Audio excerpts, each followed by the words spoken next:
xibaar yu wér te wóor ca tàng ba abonnez-vous pour ngeen di mën di jot suñuy vidéo. dal leen ak jàmm seen chaîne bi di Buzz 221 HD kii di Serigne Saliou Gueye di ak journaliste d'investigation bu kenn dootu présenté ci réew mi di Sénégal ginnaaw ba Madiambal Diagne àndeek avocat mi daal di nas akub pexe ba audition bu ñu waroon a daal di amal ci jëmmam ci mardi bi ñu génn ñu daal di koy dàq ba le 4 novembre 2025 bi ñu daal di jëm kii di Serigne Saliou Gueye yëkkati na ay kàddu daal di koy jëmale si li ni mel kii di Serigne Saliou Gueye ne kii di Madiambal Diagne ginnaaw ba mu njëkkee daw daal di génn ci réewu Sénégal dem ca réewu France kàddu yu njëkkoon a yëkkati moom mooy que ne dafa dem ca réewu France ngir daal di fexe foofee nu muy préparer ligne de défense am waaye tôt ou tard day dellu ci réewu Sénégal daal di jébal boppam justice su réewu Sénégal ngir justice su réewu Sénégal daal di koy àtte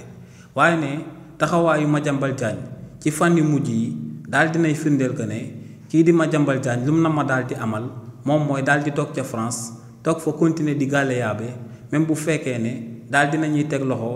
jabaram bi ci réewu Sénégal waaye tamit daal di teg loxo ñaar ci doomam yi ci réewu Sénégal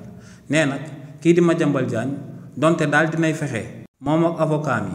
ba daal di retardé procédure audition bi nga xam ne moom lañ namoon a daal di amal ci jëmmam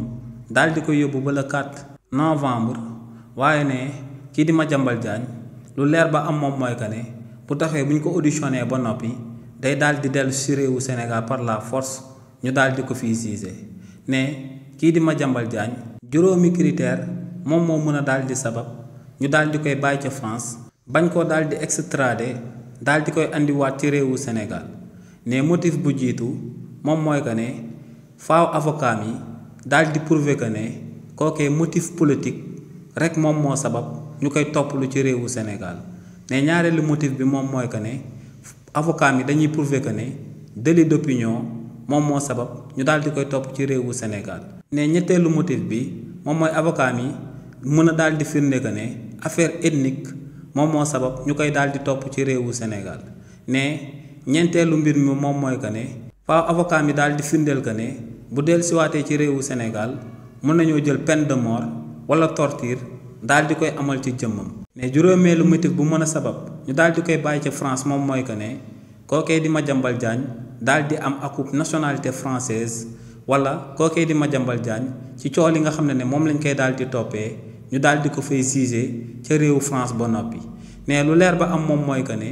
juróomi motif yooyee yi war a daal di sabab ñu daal di bàyyi kookee di Madiambal Diagne ca France ne lu leer ba am moom mooy que ne du ci benn motif yooyee la ñuy toppee kii di Madiambal Diagne ne kii di Madiambal Diagne waa CENTIF ñoom ñoo ko daal di épinglé ci rapport te ne li ni mel moom moo war a daal di sabab justice réewu France ginnaaw bu ko dégloo ba noppi mu daal di jël ndogal daal di koy extradé andiwaat ko ci réewu Sénégal bu ko defee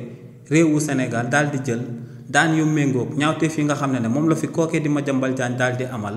ñu daal di koy teg ci ndoddam daal di koy tëj ci kaso bi. xibaar yu wér te wóor ca tàng ba abonnez-vous pour ngeen di mën di jot suñuy vidéo.